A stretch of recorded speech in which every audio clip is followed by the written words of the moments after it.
Make sure that you're buying your wallets, especially if it's going to be a cold storage, make sure that you're buying it directly from the manufacturer. Don't go to these third-party sites or these, little bundle deals that you can see that's going to, give you buy one, get one and stuff like that. Welcome back, YouTube. So based on my video yesterday, I received a lot of questions about which wallets are safe. Do I have like any recommendations? And I often recommend the Ledger wallet because that's the one that I use myself.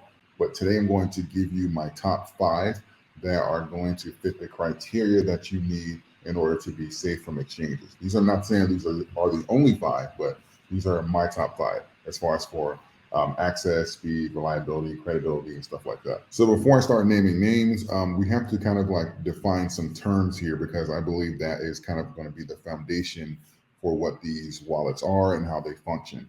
A cold wallet is pretty much meaning that you're taking the ability to access your crypto pretty much offline. That's pretty much what it's called, a cold storage.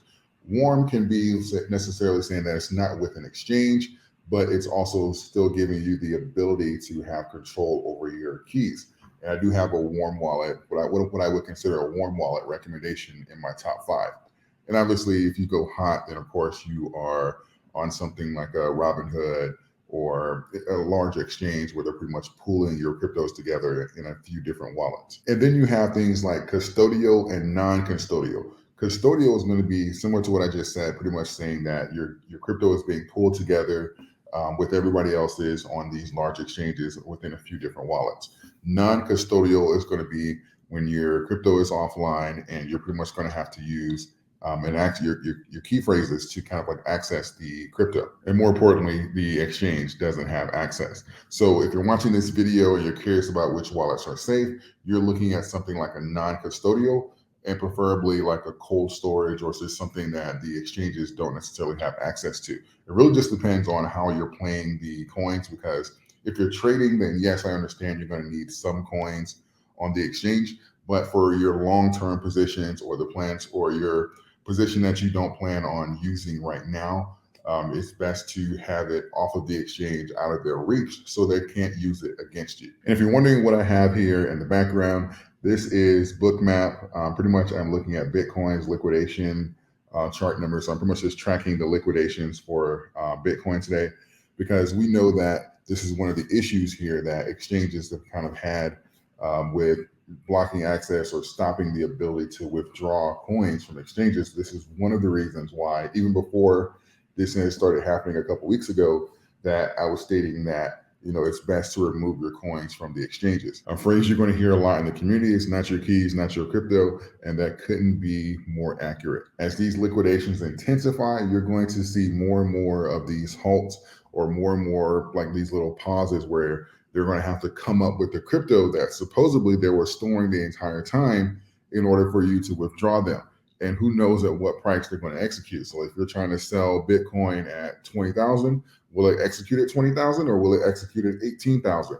A lot of times they do not have the numbers to back up their actual positions that they're saying that they have, or they simply over leveraged it and they can't afford to execute those orders all at the same time.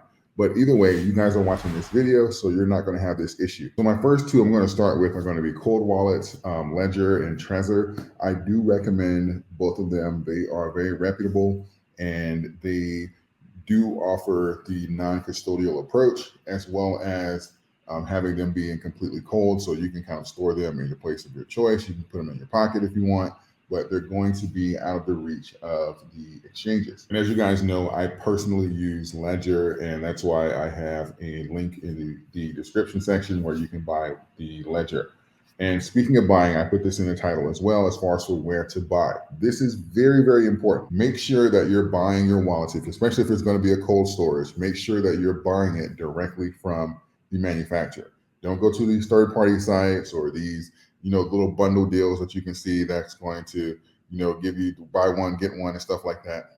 Read the comments on a lot of these different sites, including Amazon and stuff like that too. If you're not ordering directly through the site, you'll see comments of people saying that the wallet malfunctioned or it had malware already on it and stuff like that. There's a lot of scams going out there, and you kind of want to cut through all the BS and go directly to the company, so that way you know that you're getting the actual genuine product. The next 3 are going to be MyDoge, Trust Wallet, and Coinbase. You can navigate all three of these from their app. And this is going to be more so saying that it's kind of like a warm wallet because technically it's online. It's not necessarily cold storage, but you still have control over your actual keys and access to your crypto.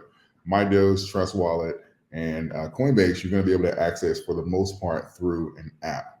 But you're still going to have those security phrases on there and still have the ability to access your keys, and only you can do that. A common question I get with Coinbase is, well, isn't Coinbase an exchange? And that's something. Coinbase wallet is actually non-custodial, and it's completely different from the actual well, it's the same company technically, but it's different and it's not connected to the actual exchange.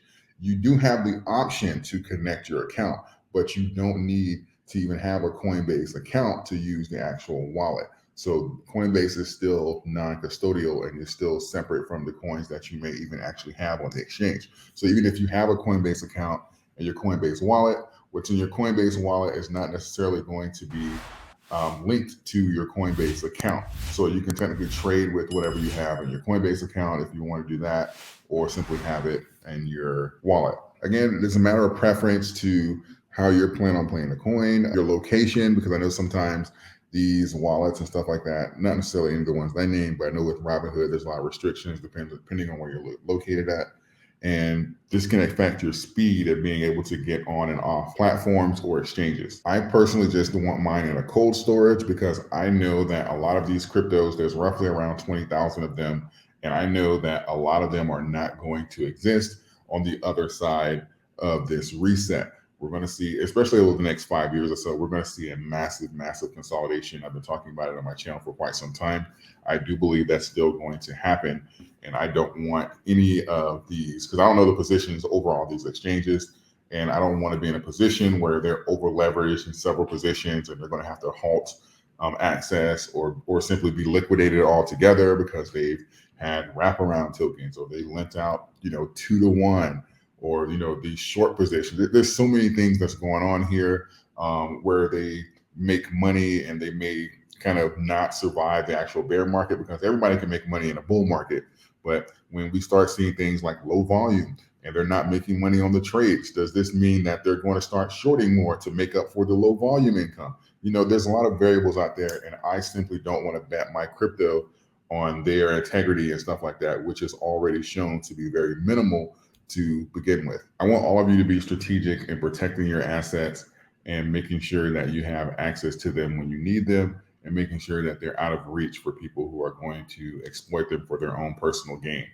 As I mentioned last night, and really the motivation behind this video is because if you read the fine print and the way that these cryptos are listed, you are pretty much last in line to get paid out in the event of like a liquidation, a bankruptcy, or overall collapse of the actual exchange. It's something similar to how a breakdown of like what happens to like a stock when a company goes bankrupt. You're last in line to get paid out, and typically that claim that you have to money or the actual coin, it can pretty much be redeemed worthless because everybody else gets paid out before you. And just kind of piggybacking off of what I just said, we have no idea what their other positions are or how they're going to adapt or adjust in this bear market. So we could be so far down that line that even if you have millions of dollars in crypto, you may never see a penny of it because they're not FDIC insured, and you're last in line, and they're going to simply use that money to settle all their other higher prioritized debts. Liquidations happen all the time. It's a part of the market. But even if you look at the heat map here and behind me, you'll see that there's liquidations happening like almost every minute on the minute in Bitcoin. And this is going to be an issue here at the further down we go, for these people that have taken these long positions when everybody online, including influencers, were saying that it was going to go to 100,000. For those of you that listened when I said it was going to correct and go to 20, you guys have saved yourself a lot of trouble. I'm not saying you should always listen to me, by all means do your own research, but going forward, when it comes down to where to store your crypto and making these projections, whether you're going long or short on an actual position, just kind of make sure you're looking at both sides of the coins, because these people here are going to be in a lot of trouble. I hope you found value in this video. If you did, like the video, subscribe to the channel. It's absolutely free, and that is a great way for you to support the channel. I appreciate all of you. Thank you. And until next time.